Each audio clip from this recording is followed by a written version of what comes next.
ఇంకెక్కడ శాంతి పూజత్త అయిపోయింది.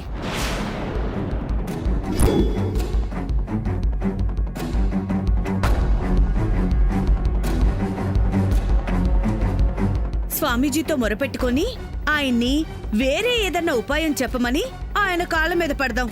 అంతకు మించి వేరే ఏం చేయలేం.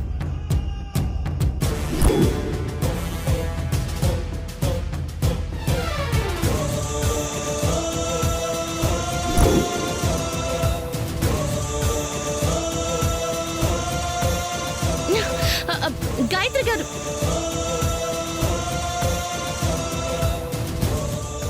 గాయత్రి గారు,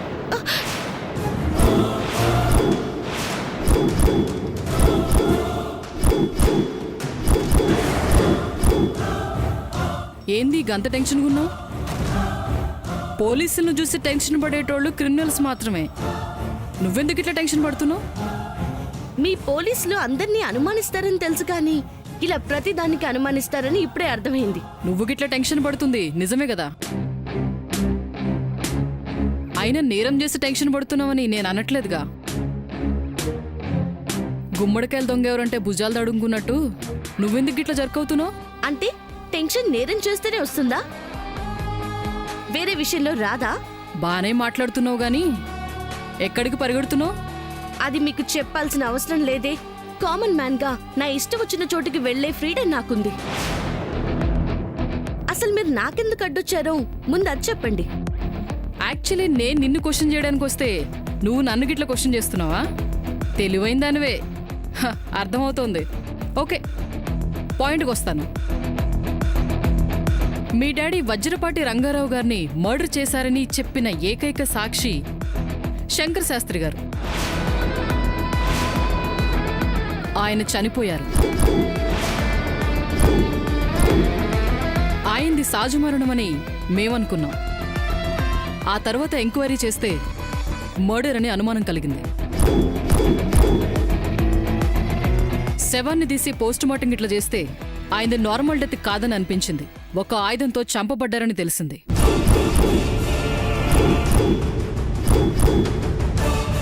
సో దానికి సంబంధించి నిన్నగిట్లా ఎంక్వైరీ చేయడానికి వచ్చినాం. నన్ను ఎంక్వైరీ చేయడం ఏంటి? ఆయన మర్డర్ కి ఎవరికి సంబంధం ఉందో వాళ్ళని వెళ్ళి ఎంక్వైరీ చేయండి. నీకొక విషయం అర్థం కావట్లేదు సమంత. మేము ఎంక్వైరీ చేయనీకి వచ్చినామంటేనే నువ్వు నేరస్తురాలవని, నిన్ను అనుమానిస్తున్నావని అర్థం. What do you mean? What are you talking? నేను నేరస్తురాలని? దీపు,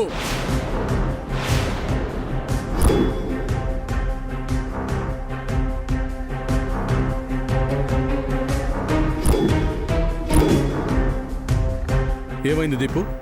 శంకర్ శాస్త్రి గారిది మర్డర్ అని రిపోర్ట్స్ వచ్చినాయి సూర్య. మాకు సమంత మీదనే అనుమానం ఉంది. తనని స్టేషన్కి తీసుకెళ్లాలి సూర్య.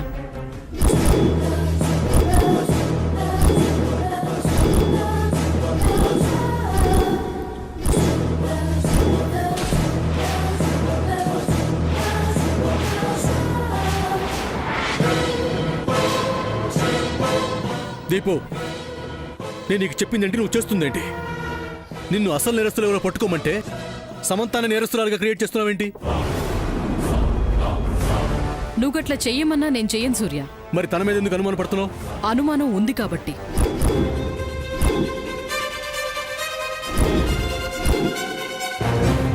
సూర్య, వర్క్ అప్పచెప్పే వరకే నీ రెస్పాన్సిబిలిటీ. వన్స్ కేసు నా దగ్గరికి వచ్చినాక అది నా డ్యూటీ.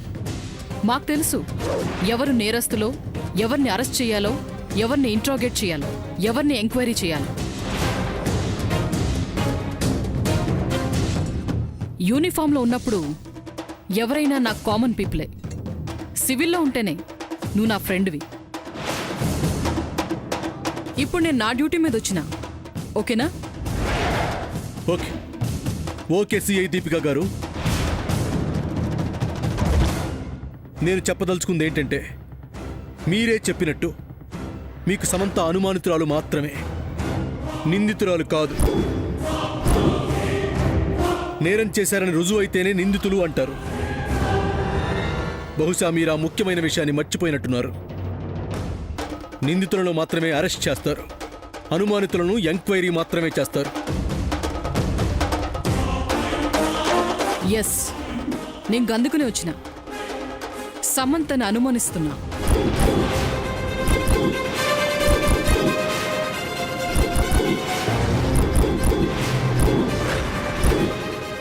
ఏ ఎవిడెన్స్తో అనుమానిస్తున్నారు? చెప్తాను సూర్య. మీ తాతయ్య గారిని చంపింది సమంత తండ్రి అని మీ నానమ్మ గారికి సాక్ష్యం చెప్పిన ఏకైక వ్యక్తి శంకర్ శాస్త్రి గారు. ఆయన్ని హత్య చేస్తే ఎవరికి లాభం ఉంటుందో ఇక్కడున్న మీ వాళ్ళని అడిగితే ఎవరైనా చెప్తారు. అమ్మమ్మ, ఎవరికి లాభం? ఇంకెవరికి? ఈ అమ్మాయికి.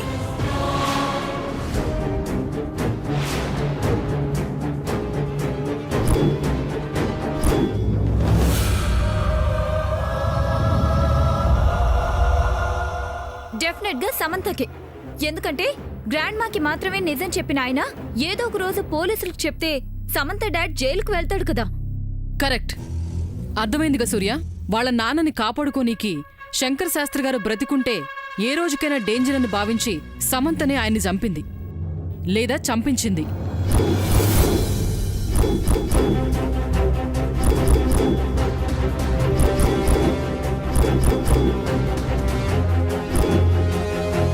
అబద్ధం. గదేదో తేల్చనీకే నిన్ను తీసుకుపోనీకొచ్చినా. ఓకే సిఐ గారు, మీరు చెప్పిందంతా వినటానికి బానే ఉంది. కాకపోతే సంఘంలో పరువు గల కుటుంబంగా మా ఇంటమ్మాయి పోలీస్ స్టేషన్కి రావడంలో నాకు అభ్యంతరం ఉంది.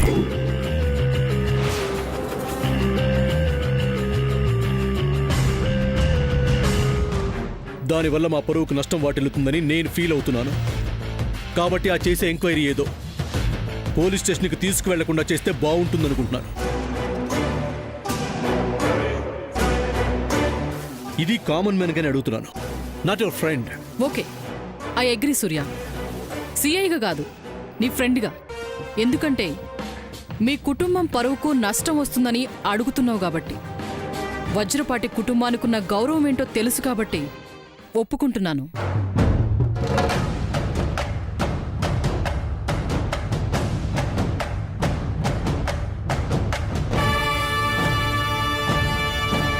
నీ బొంద. స్టేషన్కి తీసుకువెళ్ళడానికి వచ్చిన దానివి తీసుకెళ్లకుండా ఇక్కడే ఎంక్వైరీ చేస్తానని ఒప్పుకోవడం ఏంటి? నువ్వెలా పోలీస్ అయ్యవే? ఓకే సమంత, నిన్నొకటి అడుగుతా చెప్పు. నువ్వెప్పుడైనా శంకర్ శాస్త్రి గారిని కలిసినవా? కలిశాను. ఎందుకు? మా తాతయ్యని చంపిందెవరో తెలుసుకోవడానికి. తెలుసుకున్నావా? ఏం చెప్పినారు? అబద్ధమే చెప్పారు. అంటే సావిత్రమ్మ గారికి ఆయన చెప్పిందేనా? అవును.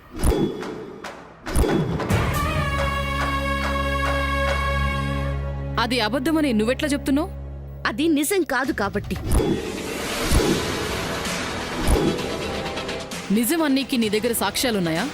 అవే ఉంటే మీ ముందిలా నిలబడతానా? కరెక్ట్. ఆయనకు తెలిసిన నిజాన్ని ఎవరికి చెప్పొద్దని నువ్వు బెదిరించినావు. లేదు. అసలు నీవైపే న్యాయం ఉంటే నువ్వు మా దగ్గరికి రాకుండా డైరెక్ట్గా ఆయన దగ్గరికి వెళ్లేదానివి కాదు కదా. మా డాడీ నిర్దోషని ప్రూవ్ చేయడానికి వెళ్ళాను. అది ప్రూవ్ చేయాల్సింది మేం కదా. పోలీసులుగా మీకెంత రెస్పాన్సిబిలిటీ ఉందో మా డాడీ దోషి కాదు నిర్దోషి అని ప్రూవ్ చేయడానికి ఆయన కూతురిగా నాకు అంతే రెస్పాన్సిబిలిటీ ఉంది. Okay, last time Shankar Shastri గారిని ఎప్పుడు కలిసినావు? ఇంటికి వచ్చినప్పుడే చూశాను, మళ్ళీ చూడలేదు. చూడలేదా? లేదు. గుర్తు తెచ్చుకో. నేనేది అంత తేలిగ్గా మర్చిపోను. ఓకే, నీ మీద డౌట్ అయితే క్లియర్ కాలేదు. మాకు అవసరం అనిపించినప్పుడు మళ్ళీ మీ దగ్గరకు వస్తాం. నేను అడిగిన దానికి సమాధానం చెప్పాలి, మాకు సహకరించాలి. తప్పకుండా మేడం. సహకరించడమే కాదు, అసలు దోషులెవరో సాక్ష్యాలతో పట్టుకొని మీకు హెల్ప్ కూడా చేస్తాను. Okay okay.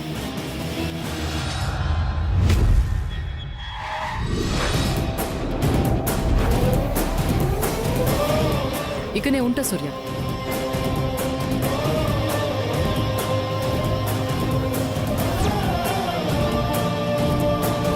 పంతులు గారు, పంతులు గారు, పూజ మొదలు పెడతారా? అమ్మా, ముహూర్త ఘడియలు దాటిపోయాయి.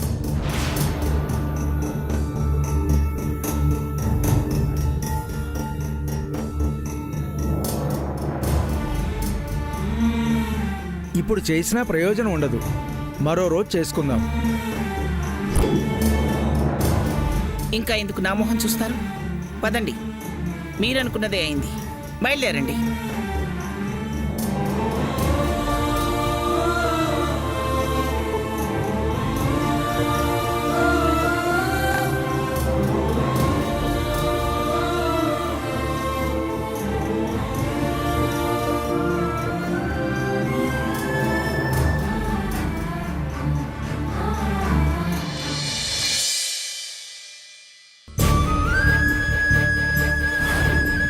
మీ తాతయ్య గారిని చంపింది సమంత తండ్రి అని మీ నానమ్మ గారికి సాక్ష్యం చెప్పిన ఏకైక వ్యక్తి శంకర్ శాస్త్రి గారు. ఆయన్ని హత్య చేస్తే ఎవరికి లాభం ఉంటుందో ఇక్కడున్న మీ వాళ్ళని అడిగితే ఎవరైనా చెప్తారు. వాళ్ళ నాన్నని కాపాడుకోనీకి శంకర్ శాస్త్రి గారు బ్రతికుంటే ఏ రోజుకైనా డేంజర్ అని భావించి సమంతని ఆయన్ని చంపింది లేదా చంపించింది.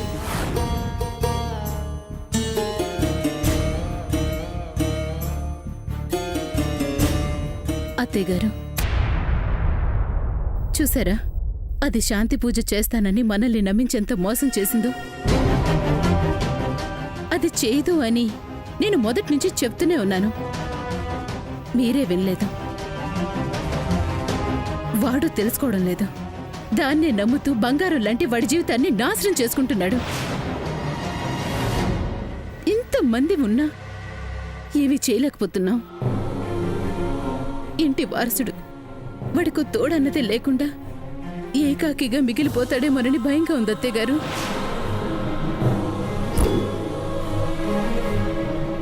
అవునత్తా, చెల్లి చెప్తుంది అక్షరాల నిజం. ఈ విషయం మీకు తెలియంది కాదు. మెత్తన వాడిని చూస్తే మొత్తబుద్ధవుతుంది అన్నట్టు వాడి మంచితనాన్ని అలుసుగా తీసుకొని శాము వాడిని ఆటలాడిస్తుంది. వాడి జీవితంతో ఆటలాడుకుంటుందత్తా. ఇప్పటికైనా నువ్వే చొరవ తీసుకొని తొందరగా ఓ మంచి సంబంధం చూసి వాడికి పెళ్లి చేసేస్తే బాగుంటుందనిపిస్తుందత్తా. వాడి తర్వాత పెళ్లి కావాల్సిన వాడు నా కొడుకున్నాడు కదా, ఆలోచించి. ఇక ఆలోచించడానికి ఏమీ లేదు.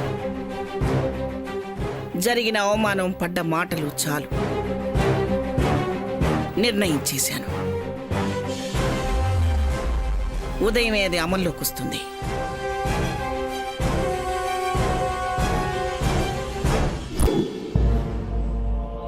అత్తయ్య,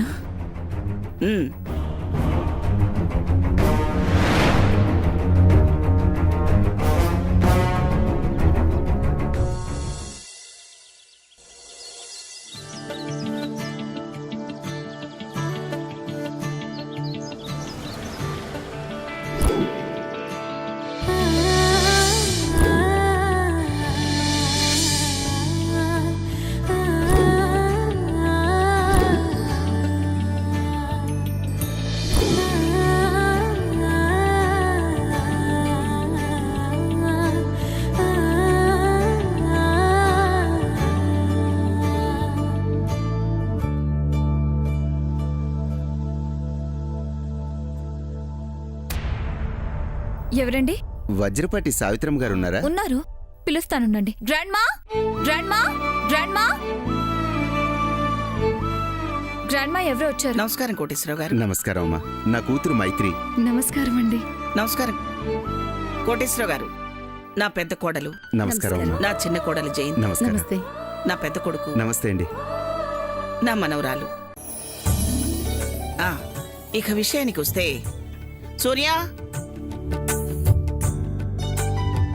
సూర్య,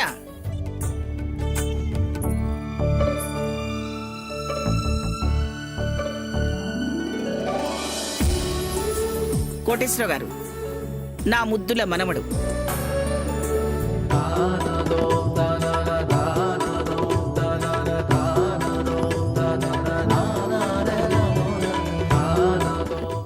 మేమెవరో తెలియక అందరూ కన్ఫ్యూజన్లో ఉన్నట్టున్నారు. ఈయన కోటేశ్వరరావు గారు వైజాగ్లో పెద్ద ఇండస్ట్రియలిస్ట్. మనలాగే వీరికి చాలా పెద్ద బిజినెస్లున్నాయి. మన ఆడిటర్ సింహాచలం గారే వీరికి ఆడిటింగ్ చేస్తున్నారు. నమస్కారం అండి. నమస్కారం. నిన్ననే మాట్లాడుకున్నాం. సూర్యని చూడటానికి వచ్చారు. దేనికి అత్తయ్య గారు? పెళ్లి సంబంధం కుదుర్చుకోవడానికి జయంతి.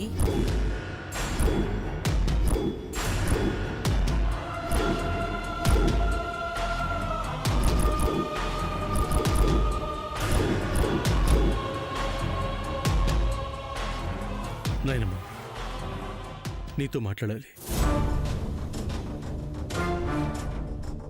బాబు మాట్లాడాలంటున్నారుగా, మాట్లాడియండమ్మా. సడన్ గా పెళ్ళనేసరికి నెరస్ ఫీల్ అవుతున్నారు. మా అమ్మాయి కూడా అంతే.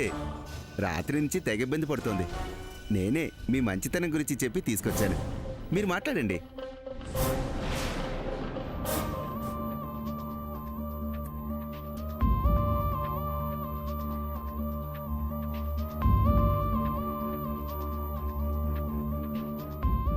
మాట్లాడు సూర్య. నాకో మాట చెప్పుంటే వద్దని చెప్పేవాడిగా నాయనమ్మ. వద్దని చెప్పడానికి కారణమేముంది? ఆ అమ్మాయి పట్ల నీకున్న అభిప్రాయం ఏమిటో నువ్వే చెప్పేశావుగా.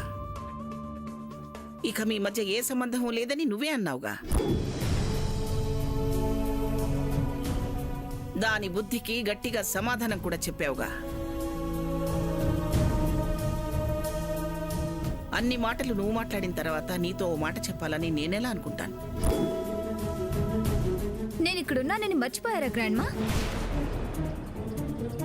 లేదంటే మీరిచ్చిన మాటని మర్చిపోయారా? సమంత అక్కర్లేదని ఫిక్స్ అయిపోయిన తర్వాత నన్నే కదా సూర్య భారీగా ఫిక్స్ అవ్వాలి. అదే కదా న్యాయం.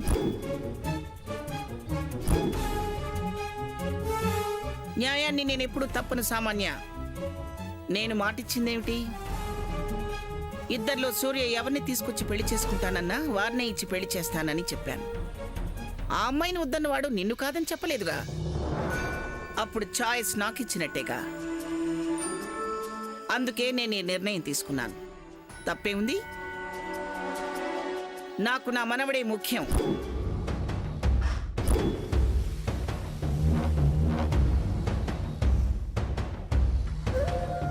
అంతేగా సామాన్య. అందరి పండ్లు కర్రలు చాచినట్లు నువ్వు అక్కర్లేదనుకున్న వాడి గురించి నువ్వు మాత్రం ఆరాటపడడం ఎందుకు?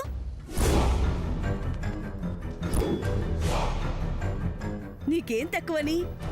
నీకు మంచి జీవితమే ఎదురు చూస్తుందమ్మా. నిన్ను వద్దనుకున్న సూర్యాని నువ్వు వద్దనేసుకో, నేను చెప్తాగా.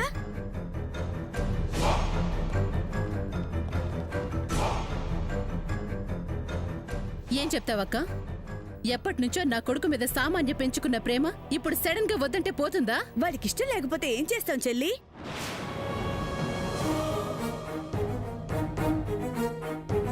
అది గ్రహించేగా ఆ అత్త సంబంధం తీసుకొచ్చింది.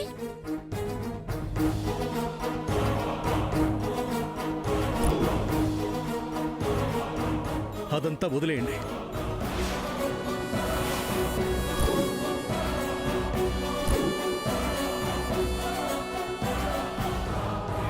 నాకు ఈ పెళ్లి చేసుకోవడం ఇష్టం లేదు.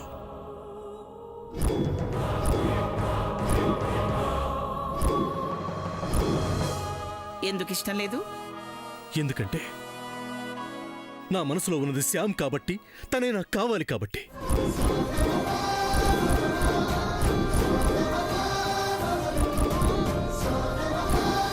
ఏమిట్రా సడన్ గా మాట మారుస్తున్నా? నేను మారలేదని చెప్తున్నాను నాయనమ్మ. తను మారుతుందని, తన మనసులో నా మీదున్న ప్రేమను చెబుతుందని తనతో నేను అలా ప్రవర్తించానే కానీ శ్యామ్ని శాశ్వతంగా వదులుకోవాలని కాదు నాయనమ్మ. అంటే నువ్వు కూడా నటించడం మొదలుపెట్టావా? దానికిచ్చిన మాట కోసం నా మాట మాత్రమే ఎదిరించావనుకున్నాను కానీ నన్నే ఎదిరిస్తావనుకోలేదురా. అది కాదు నాయనమ్మ. మాట్లాడకు. నా ముందే ఆ అమ్మాయి దగ్గర అన్ని మాటలు మాట్లాడి అవన్నీ అబద్ధాలని చెప్తున్నావంటే నువ్వు నా పెద్దరికాన్ని, నన్ను లెక్క చేయటం లేదనేగా అర్థం. అలా మాట్లాడుకు నాయనమ్మ. కానీ శ్యామ్ కూడా నాకు కావాలి.